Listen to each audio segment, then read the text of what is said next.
welcome to the 320th edition of the Illegal Motion College Football Podcast. In Nashville, Tennessee, I'm Matt Perkins. And a flea flicker across the Harpeth River from me here in the Music City, it's our own offensive coordinator, the coach, Corey Burton. What's up, guys? I'm gearing up for a big, long road trip to Dalton, Georgia, the carpet capital of the world, to take on Christian Heritage. So that'll be a nice, fun afternoon for me. So getting ready for week 7. It's already week 7 of the high school season. That's crazy. That's pretty insane. Go Tigers. I can't do a good I don't do good impressions around these parts, so I will not try to Tigers. Go Tigers. But we can't get into it or talk about the Tigers without the third amigo in the second city, a man who is very glad he is not part of the crew of the 6,000 ship. It's our intrepid blogger from Big Ten and Counting, Josh Cook, and that is a very deep inside joke. Well, after the horrific weekend that I experienced with my Iowa Hawkeyes, I was like, I need a winner. Who can I root for that's a winner? Chicago's Big Ten team, right? Northwestern. They just took down Minnesota. They're on a winning streak, a 1-game winning streak. I'm now all in, baby. I'm aboard the Northwestern Express. Let's go. And the Cubs train, apparently. Yeah, with that. My Padres mathematically still alive unless the Marlins win. Well, Matt, our Braves are kicking ass. Our Braves are kicking ass. And if you want to wager on those Atlanta Braves, there is only one place that you should be doing that. And it's betonline.ag, who also happens to be our presenting sponsor alongside MikeFarrellSports.com. But like we're saying, if you want to go bet in the Braves, and you want to go bet in the Braves, like this is a college football podcast, but this is also two very diehard Braves fans telling you to just bet on the Braves. Right now. Yeah. And you want to go over and do that at betonline.ag, where they continue to be your number one source for all of your online sports wagering needs. You name it, they've got it over there at BetOnline. Head on over to the website or use your mobile device to sign up today and receive a 50% welcome bonus on your first deposit with our promo code BELIEVE. That's BLEAV. BetOnline, where the game starts. All right, gents. If you did a prop on Ronald Acuna, either home run or stolen base, 40 times this year he hit a home run, 70 times he swiped a base. Yep. So your odds were pretty good. I like that. Your odds also tend to be pretty good if you just for most things in the state of Georgia, or at least the Dogs, the Braves. Well, no. If you bet against the spread with the Dogs, your odds are great. We haven't covered a spread all year. Well, I was just going money line here, Coach. It doesn't matter. Money line. Yeah. I mean, your Dogs did not cover last week, but that was far from the most important thing that happened in week 4. We're going to go quick around the room to talk about what our biggest takeaway was from last weekend before we get into another exciting slate of games for week 5. I'm going to start. And my one big takeaway from last weekend is that the cream of the crop in the Pac-12 is the best out of any conference in the country. The foursome of Oregon, Washington, USC, and Utah are the best foursome at the top of any league in the country for my money. If you want to go deeper than that, that's fine. Washington State, super athletic. They beat a Oregon State team who I know we all think is very, very good and very, very strong. Colorado's already had their moments. UCLA still has a very good defense if they have an inexperienced quarterback. They're going with Dante Moore at this point. Doesn't matter. I still think that the best football and the best upper crust of teams is in the Pac-12. And you can also make a case that the best 4 quarterbacks this season all reside in the Pac-12. I will grant you some Tyler Van Dyke, Riley Leonard, Drake May have all been very good. But I think that when you watch Penix and Caleb Williams and Bo Nix and Shedeur Sanders, even with the loss last weekend, you see 4 quarterbacks who are playing at an incredible level. And it's a damn shame that this conference is going away. Josh, what did you take away from last weekend? The Pac-2, baby. Well, I think we all know where I'm heading. I did the hat bit at the beginning to have some humor. But the Hawkeyes, I mean, just awful. First shutout since 2000. And, I picked Penn State to win. I Picked Penn State to cover the 14.5 points. Did not expect to score a lot, but this was just, if this is not rock bottom, I don't know what rock bottom could be. They had 2 first downs. The Rock will give you the rock bottom. That's what that'll be. The 2 first downs in the first quarter, and then none until garbage time of the fourth. They had 4 first downs, 1 for 9 on third, 76 total yards, 56 passing yards, 20 rushing yards on 17 carries. They had 4 penalties, the same as Penn State. That's very atypical for Iowa. They had 4 turnovers. They lost 4 fumbles, with one being just a backbreaker on a punt early in the game when they had a really good gutsy defensive stop, and they set Penn State up for their first touchdown. They had possession for just 14 minutes and 33 seconds. Cade McNamara went 5 of 14 for 42 yards. He looked awful. And this is a guy who at Michigan could play. So I don't think it's on him. I don't think it's on Cade. It's on the coaching. And I know Iowa fans are quick, the ones that are Ferentz fanatics are quick to say, hey, the offensive line isn't playing very well. The OC can scheme around that, right? No. That's possible. Also, didn't the OC come from being an offensive line coach? And he did. For instance, there are plenty of teams that don't have very good offensive lines right now. For instance, I know it's weird. I'm doing an NFL team. The Dolphins put up 70 points in a pro game, and people that really follow the NFL don't really have the Dolphins offensive line like in the top 2 or 3, or even maybe the top 5 or 10. It's a pretty mid-level offensive line, and they are able to scheme around that and use motion and stuff.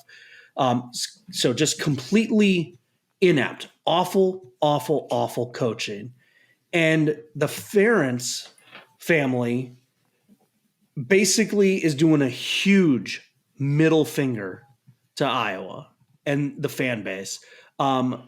When asked about it, Kirk said that, quote, "We're not going to create a new playbook. Is that what you're suggesting? I'm not a wholesale believer in changing things because you had one bad game.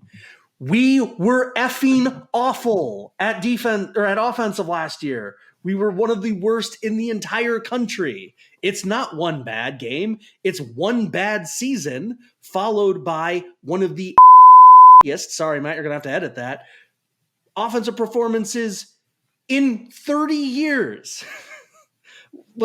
We haven't been shut out since 2000. This is absurd. Is that bad? This is completely absurd.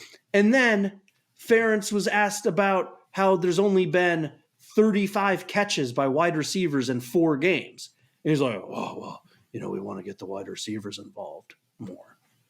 Yeah, no, but your son lacks the ability to do it. And, Iowa has their athletic director retired. Gary Bart is gone. There's an interim AD. She should have just fired Brian on Sunday. She's the interim AD. She's probably not going to get the job, but she would be the fan base's first choice for getting the job if she had fired him. And that's not the other thing she could have done is told Kirk, your son or you. And if he wants to retire because of his son, that's his choice. Iowa did that way back in the 70s. We had a coach who was refusing to fire his defensive coordinator friend.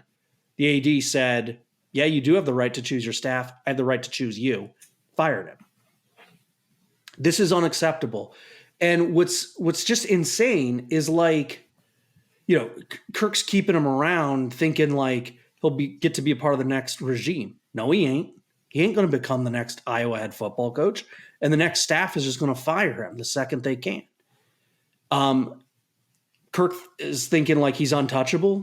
No, he ain't. His little golden parachute of Gary Barta is retired. There's a new AD. Brian is ruining his own dad's legacy. And Kirk is hanging on to this completely moronic offensive coordinator just because he's his son. And I know that's really hard, but this is a multi-million-dollar endeavor. And we cannot score. And we cannot gain first downs. It's kind of an issue. And it's just insane. You've been listening to the Iowa Offensive Minute, presented by no one because no one wants to be associated with Iowa's offense. Did I run too long, Matt? Coach, what did you learn in week 4, besides the fact that Iowa has another historically bad offense? How great would it be if Coach just teed off on Iowa and we had 2 back-to-back segments? No, I don't think that's going to happen. Okay, so Iowa, no. The problem with the outside zone.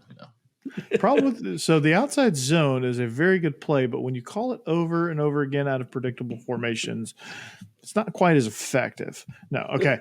One thing I learned a lot just from this weekend. One thing I learned is that Florida State might be for real, and Clemson definitely is not for real. Dabo told me that they're 3 plays away from being undefeated. Well, yeah. 3 play.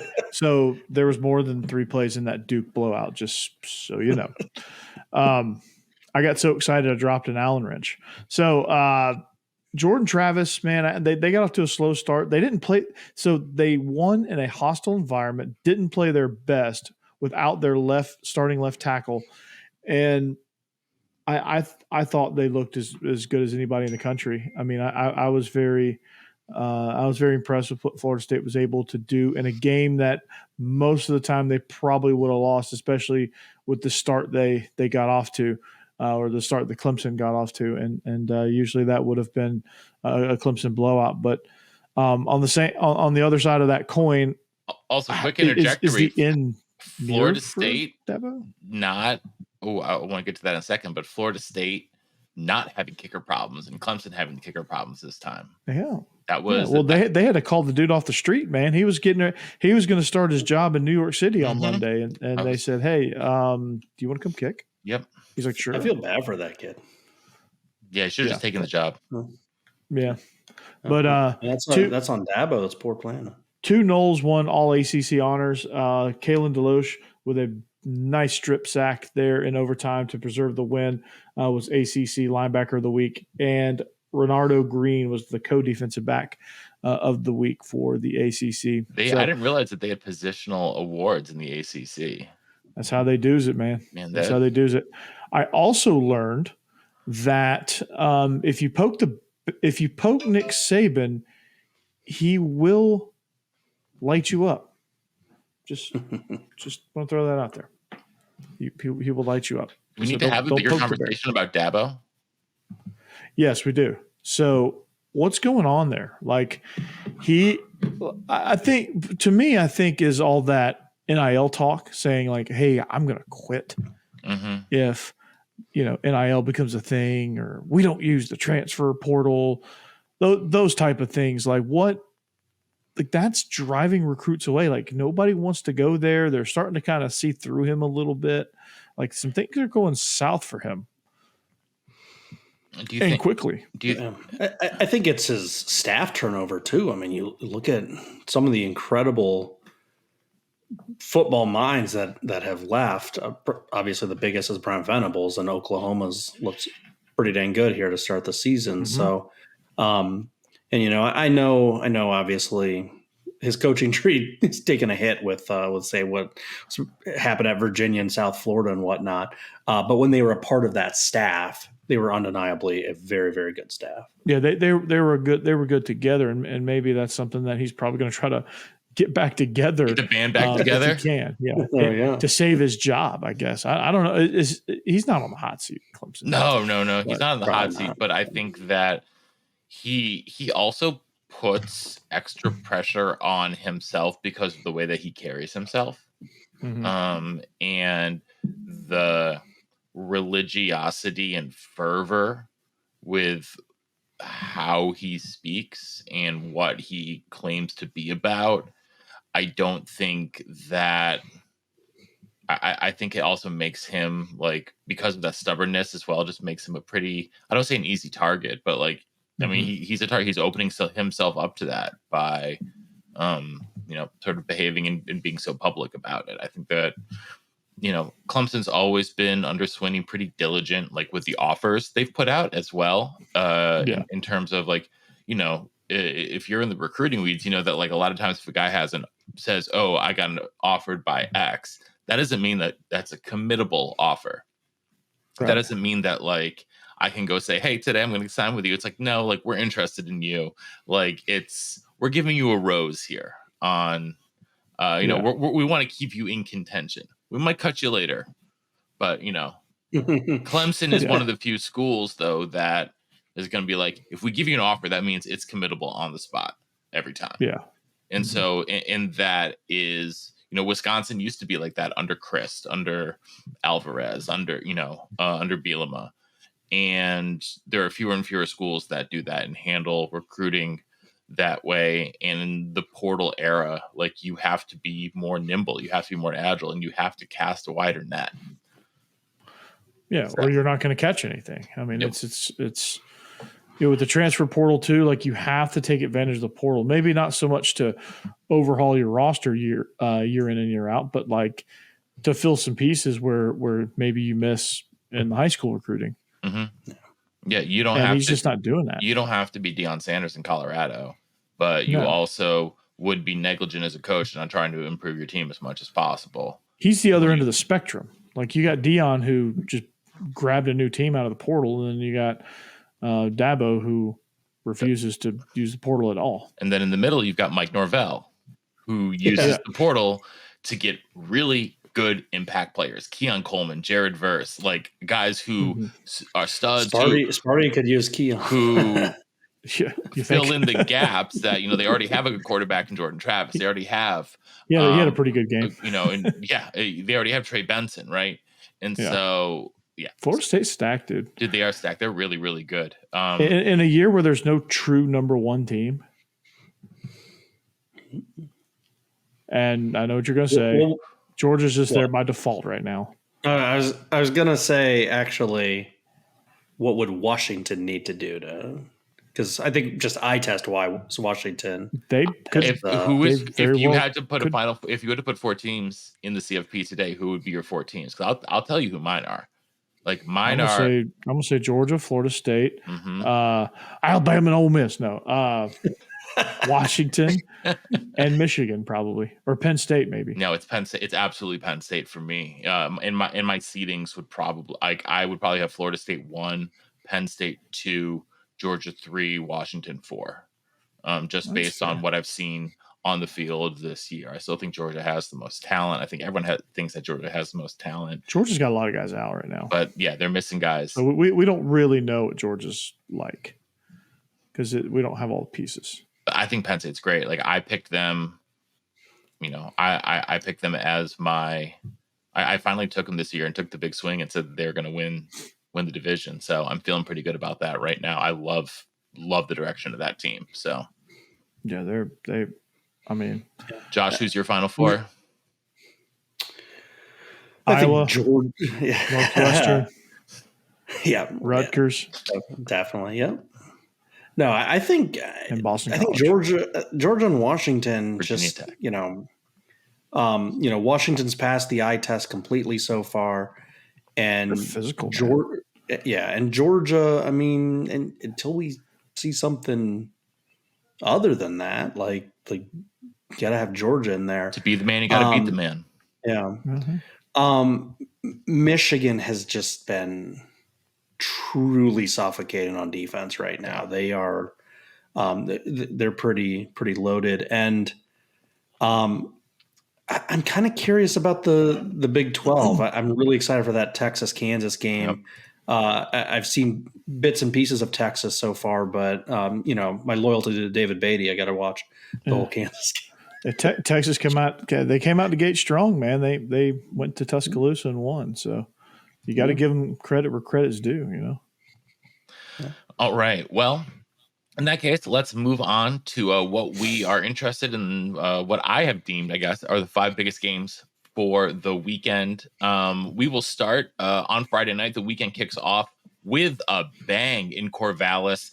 The Beavers, coming off of that tough loss to Washington State, have no time to recuperate. Utah is coming into town. It'd be easier if Iowa was coming into town, but Utah is coming into town. This might be the most physical game of not only this week, but like the entire season. Both these teams are bullies. Josh, what do you think Oregon State needs to do to avoid going on a 2-game skid? This is such a cop-out answer, but it's the thing that I feel most serious about, and that is just they ain't playing Cameron Ward.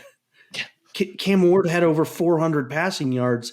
Cam Ward, if they were calling people to New York City right now, if they did a 4-game Heisman, you have to have Cam Ward as a finalist. He's been phenomenal and just completely sliced and diced Oregon State. Utah's passing game, not there right now. Cam Rising, he keeps being up in the air. We don't know when is he going to finally make his season debut and stuff. I think it's going to wait. I've heard it's going to wait another week. I think he's still beat up, right? Yeah. So I think it's actually just that simple. It's addition by subtraction. You're not having to take on Cam Ward.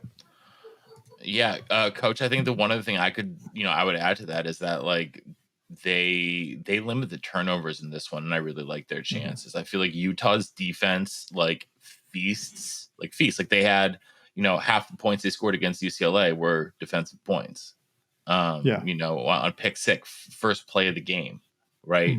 And that's a tough Utah's defense. Utah's defense knows that they have to do everything for this team right now and literally score, pull in Iowa and have the defense scoring just as much as the offense, if not more, so that they have a chance to win. And I think that's tough to do every single week.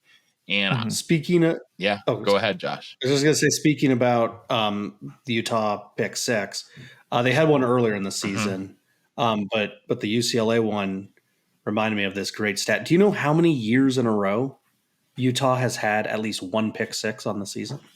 I'm going to go 13. More. 27. 16. Coach needs a little bit more, Matt. You need a little bit less. It's 20. 20 straight years of the 20 years. Yeah, 20 years. As far as I know, that's the longest streak in the country. Wow. Dang. To have at least one pick six on a season. Interesting. Okay. That is a very interesting stat that I did not know. Thank you, Josh. So, Coach, you got anything here on this one you want to add?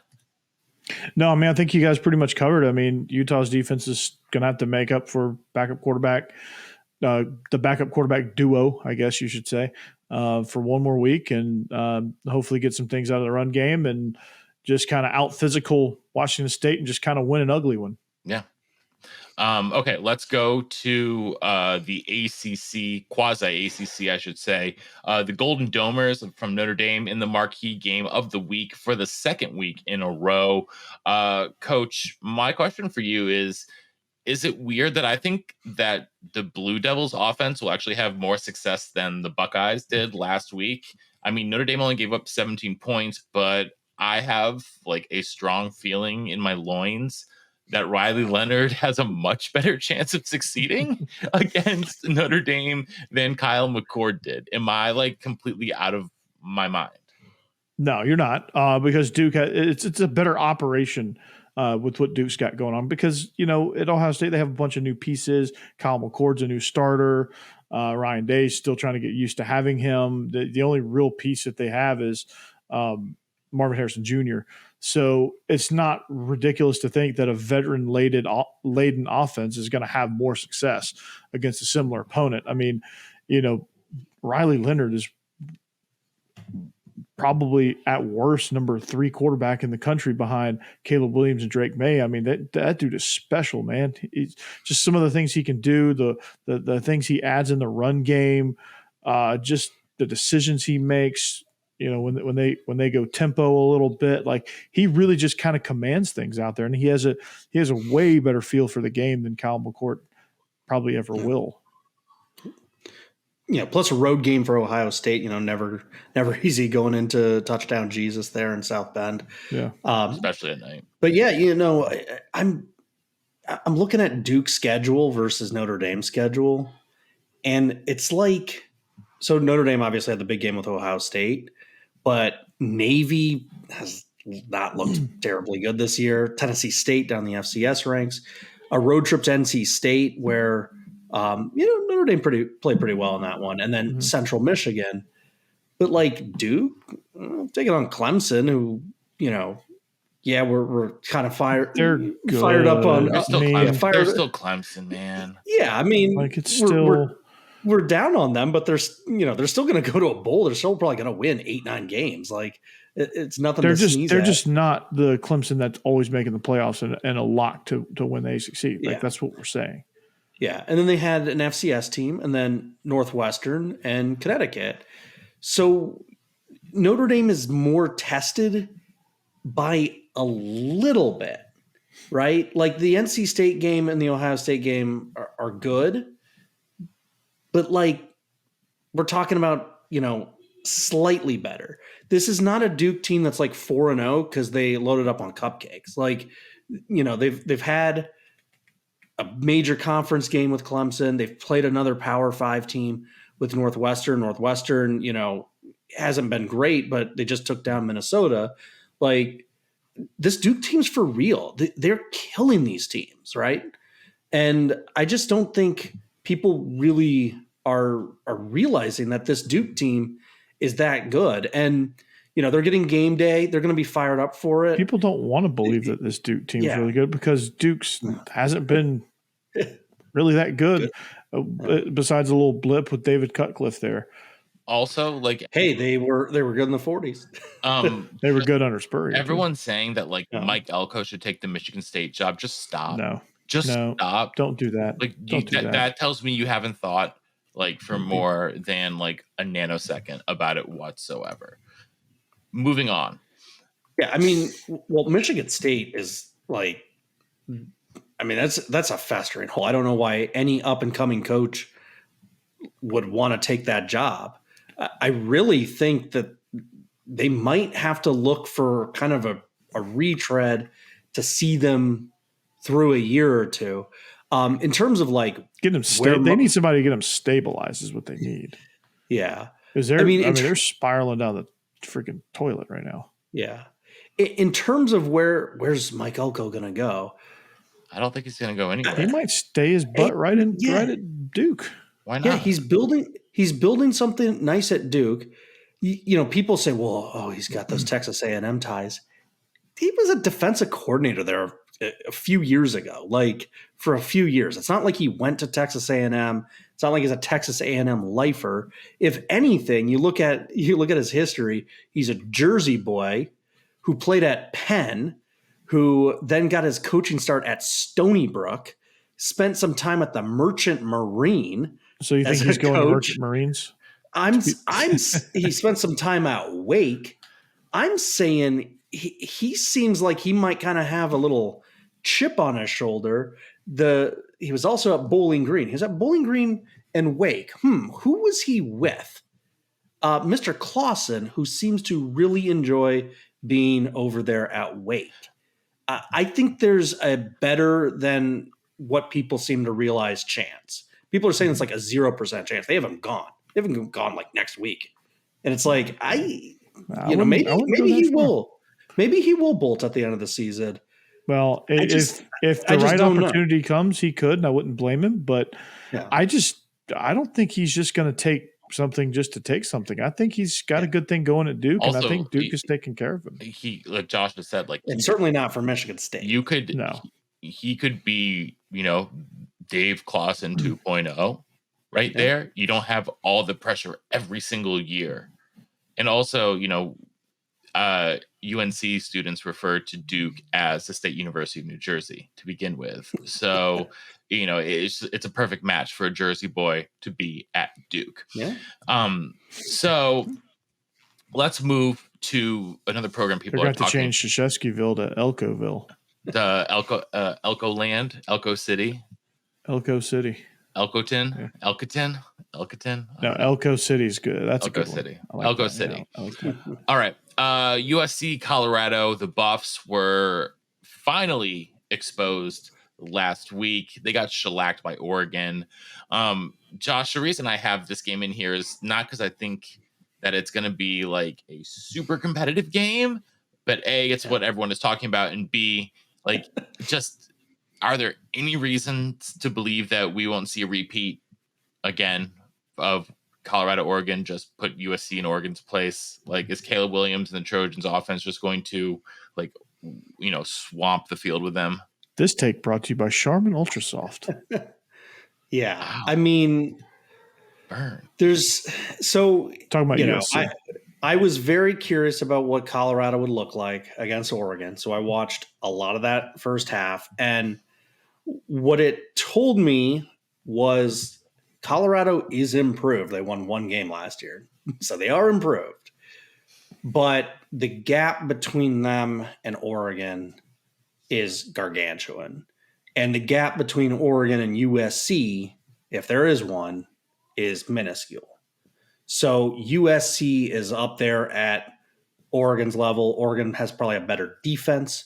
With Caleb Wilson versus Bo Nix, you can make an argument that USC has a better offense, although Oregon looked freaking phenomenal. And I think if there's one play to kind of typify it, it was Oregon running a fake punt at their own 37. Early. Yeah. Zero fear. And, and an anonymous assistant coach said heading into the Oregon game that, like, anyone breaking down tape ain't afraid of Colorado. And this is not a reflection on Dion. And this is not a reflection on how Coach Prime built his team through the portal. We were, I don't think any of us were haters. We were just skeptical that it would work. And, I think it's obvious that Colorado is better and more competitive than they were last year. It was too much overhaul. And I think they lack a lot of beef up front. They have no beef. They have no beef and they have no depth. And so like the Wendy's lady. They're very, very competitive for a minute. Where's the beef? So it's not a slight at Dion. I just think we just are starting to realize just how much of an uphill climb this Colorado program is actually in. And I think, you look at the TCU Colorado game, week one always throws weird curveballs at you because you have all camp, you have all offseason to get ready for one opponent. So I don't know that TCU is all of what we're thinking they are. No, I know. But, like, when you have that much time to prepare for one opponent, you can really, punch above your weight. And if you're the favored team and you're breaking in a bunch of new pieces like TCU was, you might be really clunky. I mean, probably the most classic example of this was Appalachian State going into the Big House and upsetting a top 10 team when they were in the FCS. They had, like, all offseason to figure out what Michigan's going to run. And Lloyd Carr basically was like, well, we're Michigan. We're just going to run Mike Hart 3 yards in a cloud of dust and call it a day. And App State was like, well, we got some speed. We're going to use our speed advantage. And it was history. Yeah. I think that it's – I think the only thing that Colorado might have in its favor this week is the fact that it's at home at altitude in Denver, maybe giving them a little bit. But, yeah, you're right, Coach. I don't think that they have the requisite girth to keep do anything with USC. Speaking of girth, but that being said, I still think USC is very soft. Yeah. Oh, well, yeah. But this is not the game to determine if they are if they have firmed up at all. Let's head down to the SEC. Lane Kiffin and the Rebs need to bounce back in a big way after a coach, like you mentioned earlier. They fell very flat against Alabama last week. Coach, Tigers have but the Bayou Bengals, I should say, have really started to click on offense recently. Malik Neighbors looks outstanding, and I just think that it's really starting to gel there. So do you see a way that Ole Miss will be able to slow them down, or will it be two pretty ugly losses in a row for Ole Miss? Look, this game is these two teams are very bitter rivals. So a lot of conventional wisdom is thrown out in this matchup. I want to see.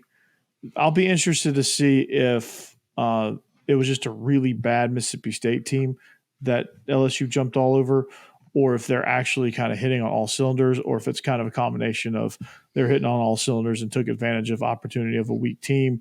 Ole Miss, I think was like I think they kind of psyched themselves out a little bit. They decided they weren't going to play in the middle of the field last week against Alabama when Alabama was just bracketing the sidelines and saying, okay, sure, if you want to play outside the numbers, we're just going to sit out here and make plays on you all week, all day. And Ole Miss actually had control of that game at the start, and then they started Alabama discovered they had a quarterback. Alabama discovered that they have a quarterback and a few 5-star players, and said, okay, we're going to play like 5-star players now, and they just kind of ran away with it. So I don't know. Like, the jury's still out on Ole Miss. Like, this is their chance to kind of – I still think they're very talented in a lot of spots. If they use Quinshon Judkins the way they should and the way they have prior to the Alabama game,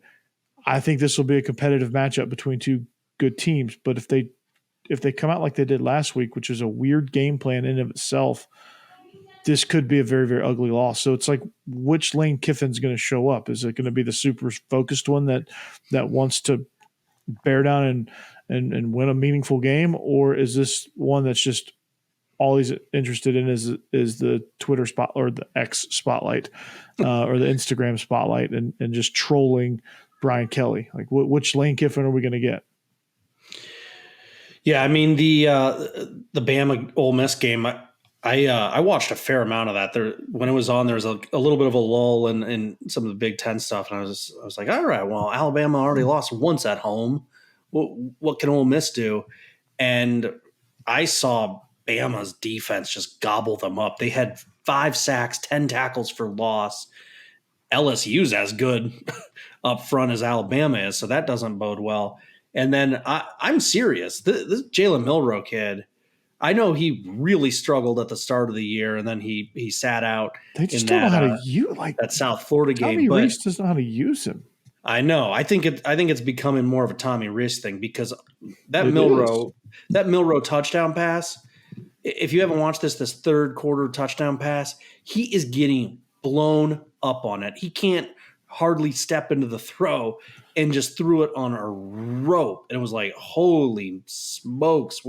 Where were they hiding this kid these first few weeks? Because he looked, I know he's young. He's got a lot to learn, but I'm thinking it's more of a Reese thing because he looked like he might have it.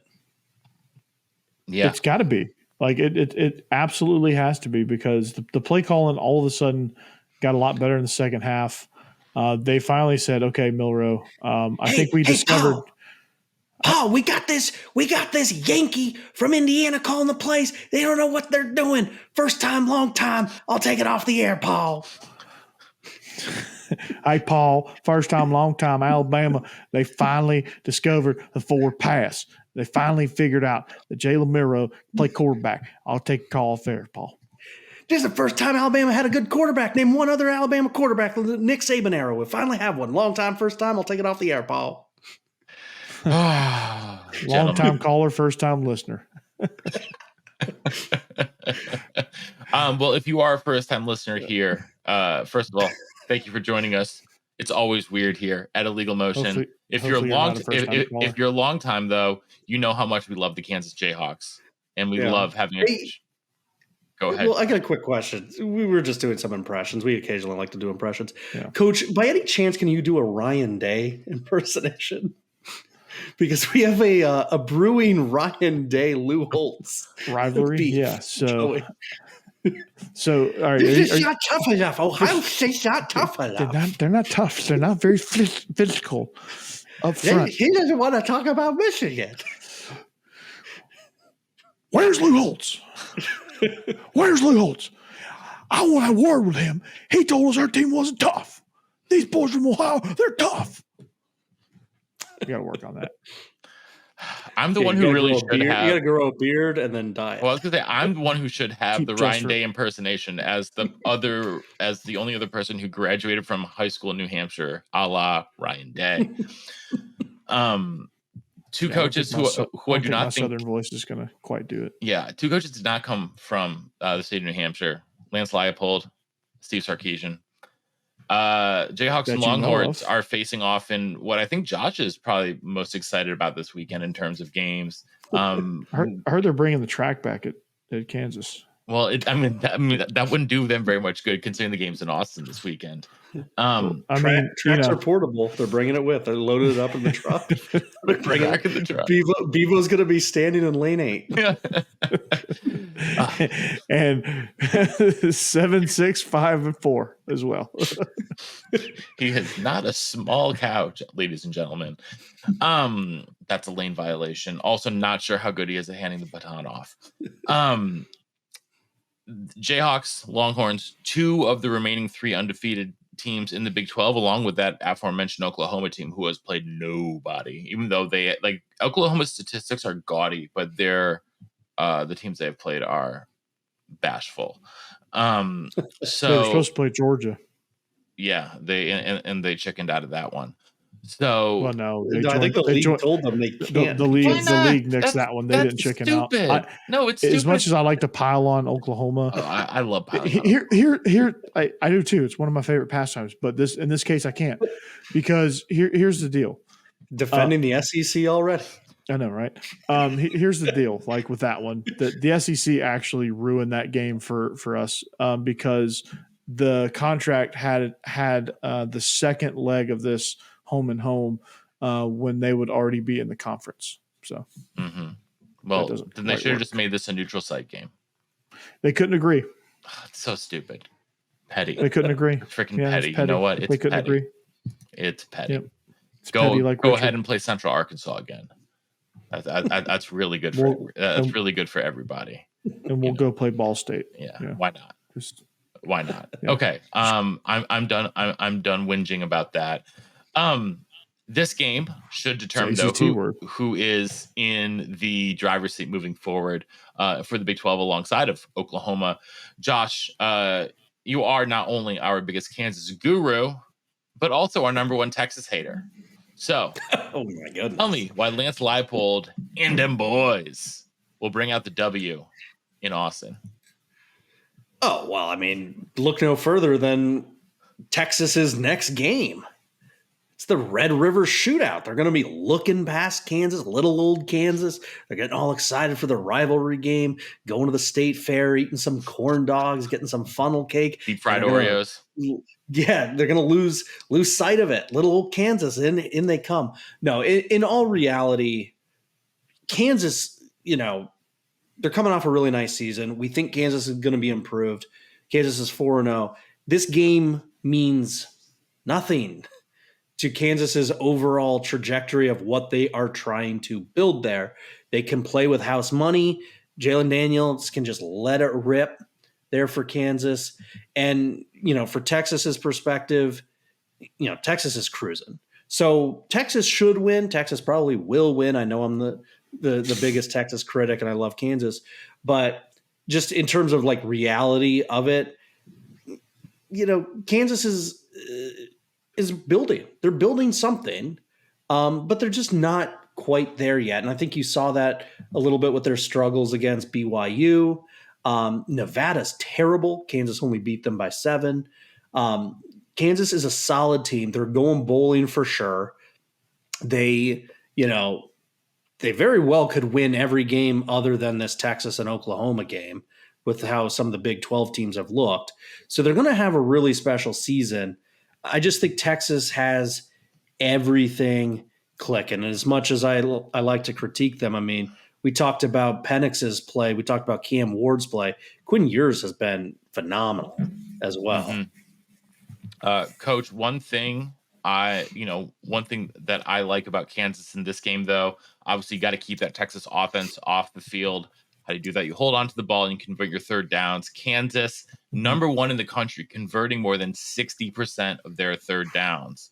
that's an incredible clip, and one I of wouldn't the know. big reasons. Iowa converts 1 out of 9. Yeah, Yeah, I mean, Josh doesn't know what third down conversions are. so Jalen Daniels that speaks to Jalen Daniels. He's a Mhm. special player, man. Yep. He just gets it done, and that team just figures out ways to just move the ball down the field, and it's going to be a tough test for Texas's defense. And everybody's like, "Oh, this is a cakewalk." No, not at all. Not at all. And Texas may win, but I think it's like a 16.5-point spread, if I remember correctly. yeah, it's way too high. And I think Kansas could definitely cover that. I don't know about winning outright. I think that's kind of a toss up, but this is going to be a better game than a lot of people are going to give credit for. Yeah, absolutely. I'm excited about this one. I think we're all excited about this one. And so we're going to head now. Before we head out, we're each going to have one for the road. One other thing you're watching for this weekend, and for me, gentlemen, it is one of our favorite conferences in all of the land, the Fun Belt. If you are interested in Group of 5 football, if you like Sun Belt football, this is an awesome slate of games this weekend in the Belt. South Alabama, they're 2-2, but they dismantled Oklahoma State recently. We've all thought they're one of the most talented teams in the conference. They are at undefeated James Madison. James Madison has already beaten preseason favorite Troy and has a win at Virginia as well this year. Not as impressive, obviously, as Virginia is still down, but still a Power 5 win is a Power 5 win. Coastal Carolina in Statesboro for a big game that will determine if the Shauna Clears will even be able to contend for another division title, because they are already 2-2, and they lost to Georgia State last weekend. And not only did they lose to Georgia State, they lost to Georgia State at home in Conway. Georgia State has scored more than 30 points in every game so far this weekend. They are hosting Troy, the preseason favorite. Another awesome game there. Appalachian State heads to Monroe to play a very frisky Warhawks team. Old Dominion has a puncher's chance, I think, against Marshall. Marshall is a very good squad in comparison. Marshall. But ODU can definitely hang with them. And then don't count out Louisiana, them Raging Cajun and them boys in the Twin Cities against a reeling Minnesota squad who is coming off of a disturbing loss to Northwestern. Should be an awesome. They turtled so badly. Should be an awesome weekend. They punted like four times from the Northwestern 40. Yeah, it's just crazy. Yeah, should be a fun weekend. So conservative. It'll be a fun weekend in the Fun Belt. Josh, what you got for the road for us? All right, I got a little history lesson. We're gonna go back to 2017. Sam Hunt. Oh, yeah. 2017, fresh off of the state of Alabama and the Tuscaloosa trustees trying to destroy the UAB Blazers. They're back. And they won 8 games. They went to a bowl. It was crazy. Mm-hmm. They gave up 40 points 3 times over the course of the year. Not bad. Not bad for their first year back. All right, then let's jump to 2018, coach's favorite year. They won 11 games, and their bowl game, they won their conference. They gave up 40 points just twice.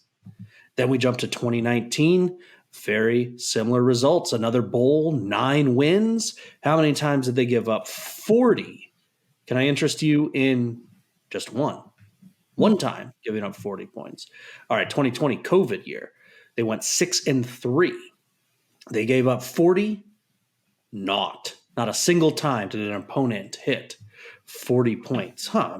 Josh keeps mentioning 40. There must be a reason for that.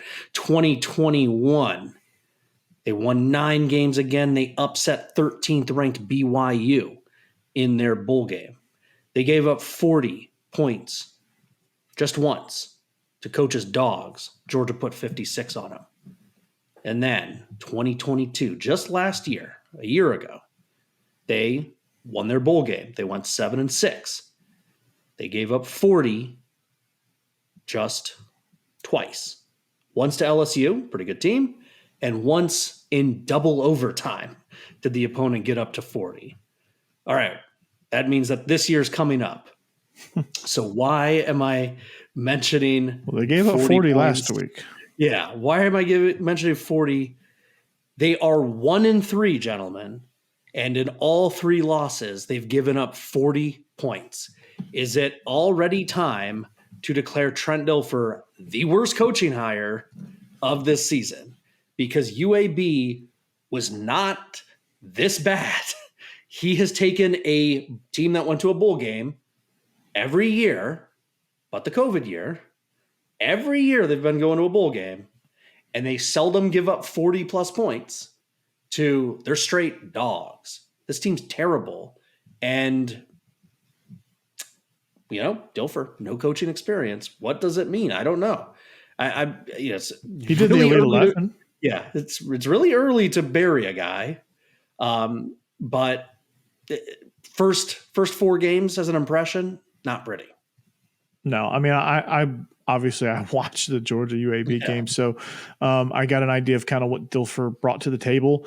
I mean, they're not very talented. Well, and guess what? It's not going to get any easier this week. They've got Tulane this week. They're going to get smoked by Tulane. Just so you know, they're not. They seem disorganized at times. They have a lot of cover. They have a lot of busts. Disorganized. Is that a reflection on someone never being a coach before? I mean, yeah. Dilfer was a high school coach. Okay, I'm just saying there have been a couple guys who've made the jump from high school coach. None of high school to FBS. Yeah, there was the bishop guy who never punts. The Bishop Gorman. Yeah, he went to Presbyterian and resigned after like 5 games. The guy who was at Bishop Gorman who went to UNLV. Already fired. Oh yeah, no, he lasted like 3 seasons and it was terrible. The North Texas guy, Seth Luttrell, he was there for about 2 years. Yeah. It has rarely gone well. So, and I can't exactly say I'm surprised that Trent Dilfer is mumbling, bumbling, fumbling, stumbling, and not the Blazers too. Rumbling. They the announcers loved him. Well, of course they did. They all love Trent Dilfer. Okay, Coach, what's your one for the road? My one for the road is the Deep South's oldest rivalry, a game that once had a lot of luster, still kind of does, but not really that much this year. It's a stretch, but this will be Carson Beck's first true road test in a hostile environment. So I'm interested to see kind of how he handles that, because this crowd is going to be all over him to start, and he hasn't started fast in any game that he's played so far. So it's going to be interesting when he gets off to a slow start and that crowd gets into a frenzy. What does Carson Beck do? So I want to see that. I want to see if Ladd McConkey, he'll probably be limited, but see what he can provide. And of course, it's always fun and exciting watching Brock Bowers. I want to get every bit of watching Brock Bowers play football at the University of Georgia, because this is the last season that he will do so, because he will be in the NFL next year. And this team is starting to kind of figure some things out as far as being able to get on the same page offensively and defensively. Defensively, I think sometimes when they try to play zone coverage, they don't really communicate that well. And I think it leads to some guys being grossly wide open. And it's not good. Much better in man coverage, much better when we get pressure on the quarterback. But we'll see kind of what this Georgia team has to offer. See if they can get after Peyton Thorne, which hasn't been a problem for too many people. But we'll see what they got, man. This is gonna be an interesting test. Interesting is the operative word here. All right. Well, I think then that is going to do it for us here. Josh is shaking his head no. We did it. We freaking did it again. What did we buried the lead. How did that happen? How did you let that happen, Josh? We forgot to talk about the Southwest Classic. They're in Jerry World in Arlington. Texas A&M and Arkansas square off. And what was shaping up to be a really fun quarterback battle, not as much now with A&M quarterback Connor Wegman out for the year. Is that a lane opening there to help Arkansas get a big win? We'll see. It's a lane opening for Bravo to renew the contract with Texas A&M to air a reality show about Petrino and Jimbo Fisher. this is going to get interesting. And DJ Durkin. The DJ. Oh God. Hey, remember when DJ Durkin killed a guy? Yeah, I do actually, which is why I was shocked that he was hired again. Freaking DJ Durkin. Freaking DJ Durkin. He's not even that good of a defensive coordinator. He sucks. Like you could be like, you know what, the sport's really shady. He was so bad. Ole Miss fired him, and Ole Miss hates defense. You can make an argument. They sold their soul to the devil for a phenomenal defense, and well, not happening. He's too busy showing antelopes getting killed by cheetahs during lunch. Jesus. Oh, remember when he was doing that at Maryland? Mm-hmm. You remember that? Yep. Yeah. You couldn't get a drink of water, but you could see that. Okay. Mm-hmm. Yeah, because cheetahs don't need water, Josh. No. Animals getting mauled while you're trying to eat is very, very relaxing and appetizing. Yeah. Well, hey, you mentioned the Terps. They're 4-0. Locks has them looking good. They got Indiana this week. They might get to 5-0. Yeah, probably will get to 5-0. Talia Tagovailoa looking good. He's entering his 12th season. Right. Maryland. You know what? He's whatever happened to Ralph Friedgen's brother? No, the Maryland quarterback Tagovailoa. Didn't he have a brother playing somewhere? Yeah, he was okay. Yeah, his brother's doing okay. I think he's with some pro team. He's found a nice professional career in the field of his choice, and he is, after starting off a little bit fragile, he seems to have really sort of gained his footing with a great working group around him and a boss who is really, I think once they changed managers for him, that was good. Like his productivity has gone up through the roof. Absolutely. He's become very accountable. He's putting cover sheets on his TPS reports. I mean, it's great. It's beautiful. You couldn't ask for anything more. We couldn't ask for anything more than to have y'all here with us on another episode of the Illegal Motion College Football Podcast. That's all for us here today. So thanks for tuning in on the Believe Network, part of MikeFarrellSports.com, or however you're doing it, while Josh points to a hat that embodies two of the things he hates the most. Let's upset Penn State. Until next time, he is our own offensive coordinator, the coach Corey Burton here in Nashville, Tennessee, and on behalf of Josh Cook up there in the Windy City, make sure to check out Big10Accounting.com for the blog. And until next time, I'm Matt Perkins in Nashville saying so long, and see you next time on the Illegal Motion College Football Podcast. Got Ryan Dixie meet me in the parking lot at Bank of America. We're going to get a rumble here. I still hear physical. I still hear Ohio tough. I like Northwestern against Penn State. They're Chicago's Big Ten team.